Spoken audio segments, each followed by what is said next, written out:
Hey y'all, and welcome to today's video. I'm really excited about this one. It's another YouTuber inspired what's for dinner. I have two crockpot recipes to share with you and then a dessert that you do not want to miss. Don't go anywhere and we'll get right to it.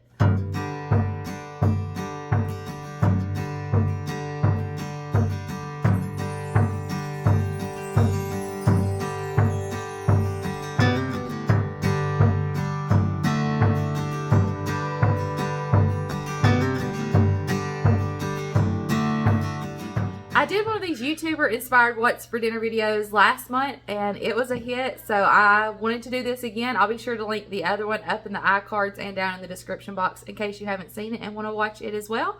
But today I have two crockpot meals to share with you and then a delicious dessert. I'm going to make sure to link down in the description box the channels that I mentioned so that you can go and check them out, as well as any extra information about the recipes. If you're new, I'm Tiffany and this is Our Small Town Life, and I'm so happy to have you here today. All right, on into the first recipe. This one is inspired by my dear friend Erica over at Doorstep.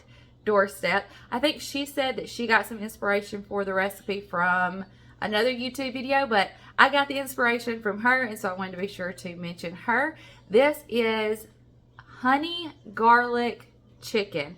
And y'all, both of these crockpot recipes would be fantastic with those summer vegetables. So here we go. First recipe, honey garlic chicken in the crockpot. To get this recipe started, I'm going to put my chicken in the crockpot, and I am using 4 thin cut chicken breasts. You could use the thicker chicken breast if you wanted, maybe 2 or 3 of those. Just make sure that they get cooked through. I'm using 4 thin cut chicken breasts, and I'm going to go ahead and let these cook. We'll come back about an hour before they're finished and shred them up and add the sauce to it, let it cook for a little bit longer. But for now, I'm just putting the chicken in the crock pot with some salt and pepper, and I'm going to let that cook. This recipe takes about 6 to 8 hours on low, 2 to 4 hours on high. Again, just making sure your chicken gets cooked through. After I get the salt and pepper on, I'll put the lid on and go ahead and let this cook. We'll come back in just a minute and talk about the sauce that we're going to make for the top, because y'all, it's delicious. I'm going to shred my chicken in the crock pot, and then I'm going to make the sauce to add on top of it and let it cook for another hour. So it's going to be a 1/2 cup of ketchup, 1/2 cup of soy sauce, a 1/3 cup of honey, and I think I'm going to do 3 tablespoons of garlic.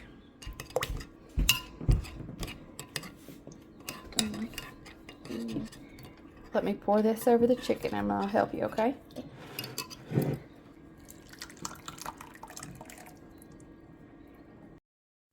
Now that the sauce is on the chicken, we're going to let this cook just a little bit longer. Let everything heat through. Let that sauce warm up. At this point, the chicken was already done. Just wanted everything to be good and warm. We serve this over rice with a side of steamed broccoli. Y'all, it was so good. The second recipe that I'm going to share with you is crockpot pork chops, and this recipe is inspired by Courtney over at Courtney Danielle. Love watching Courtney and her channel, and again, it'll be linked down in the description box for you, just like the others. I cannot remember exactly how she did her pork chops in the crockpot, but I remember when I watched the video, I thought, why have I never thought to put pork chops in the crockpot? So taking some inspiration from Courtney, let's get into our next crockpot meal, creamy crockpot pork chops. So to get this one started, I sprayed my crockpot with a little bit of oil, and now I'm putting my pork chops in. Y'all, why have I never thought to cook pork chops in the crockpot? As far as I can remember, I've never done that. I don't think I have, but I'll definitely be doing it again because it turned out really, really good. So I'm just putting the pork chops in the crock pot. I didn't pre-brown these or do anything extra. I'm just putting them straight in the crock pot because for me, crock pot meals have to be very, very easy. So no pre-cooking, pre-browning, just putting the pork chops straight into the crock pot. I also decided to go ahead and slice up about 1/2 of an onion and put on the top. You could do some onions, some mushroom, I guess, whatever you want. It's your house, your meal for your family, so you do what you want. I decided to put some onions, so I'm just slicing this up, and I'm going to put that over the top. It added a lot of really good flavor, and the onions were delicious as well. once they were cooked. So just sprinkling those over the top.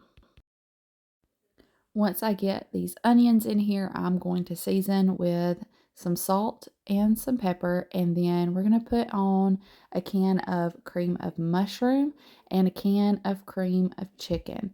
I think that doing one of each made this just right. So here we go with the pepper and the salt, and then our can of cream of chicken and the can of cream of mushroom. And then I just kind of, and you'll see a clip of this, I just kind of mix those together a little bit, spread them over the top of the pork chops, not fussing over it too much, just getting it all spread out. This is another one of those recipes that you would want to do on low, 6 to 8 hours, all day long on low, or high, 2 to 4 hours, just making sure that your meat is cooked through. You'll see that on this particular day, I'm cooking them on high because I got it started a little bit later in the day. We serve this with corn on the cob, fried potatoes, and a crescent roll. Again, a huge hit. And then the last recipe that I want to share with you is for Copycat CRUMBL cookies. Now, I've never had an actual crumble cookie, so I don't guess I can compare it, but y'all, I don't know how anything could be better than these.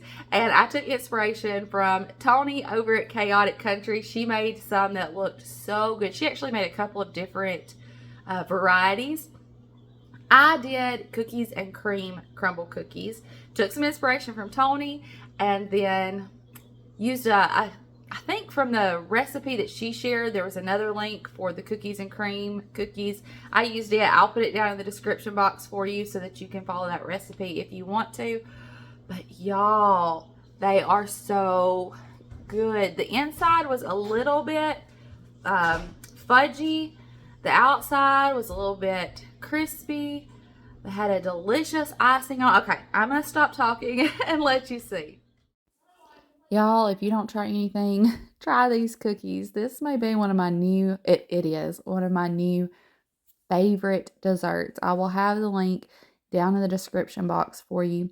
We did a cookies and cream variety, but you could change these up and get creative with it. Audrey is crushing up some Oreos. We'll put some of those in the cookies, and then we'll reserve a little bit off to the side to sprinkle on the top, make them look all pretty. Because not only is this dessert delicious, not only are these cookies delicious, but they're also really pretty, and they look nice. She's starting by putting all of her dry ingredients in a bowl, those crushed Oreos and some flour and baking soda, baking powder, all the things, some cocoa powder. Again, recipe will be linked down in the description box for you so that you can see exactly what we used. And then she's creaming together some other ingredients, getting started on her wet ingredients. It called for 1 large egg. We had a jumbo egg for one of our chickens. One likes to give us a double yolked egg every now and again, and that's what this one was. She said, well, it said a large egg. I'll get the biggest one we got. So she's putting that in, like I said, just working on her dry ingredients, her wet ingredients, and then you'll see that she mixes those together.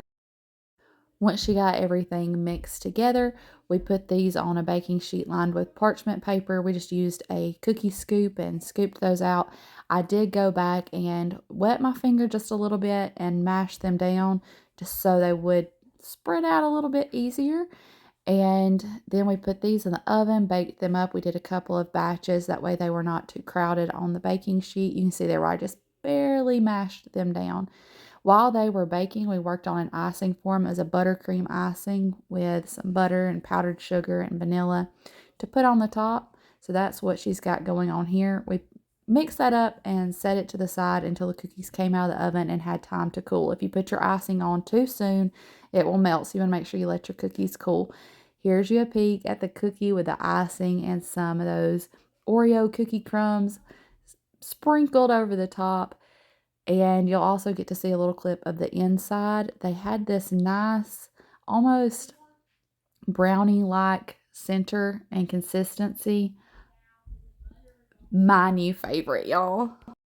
I sure hope you enjoyed this YouTuber-inspired What's for Dinner video with a bonus dessert that will knock your socks off, y'all.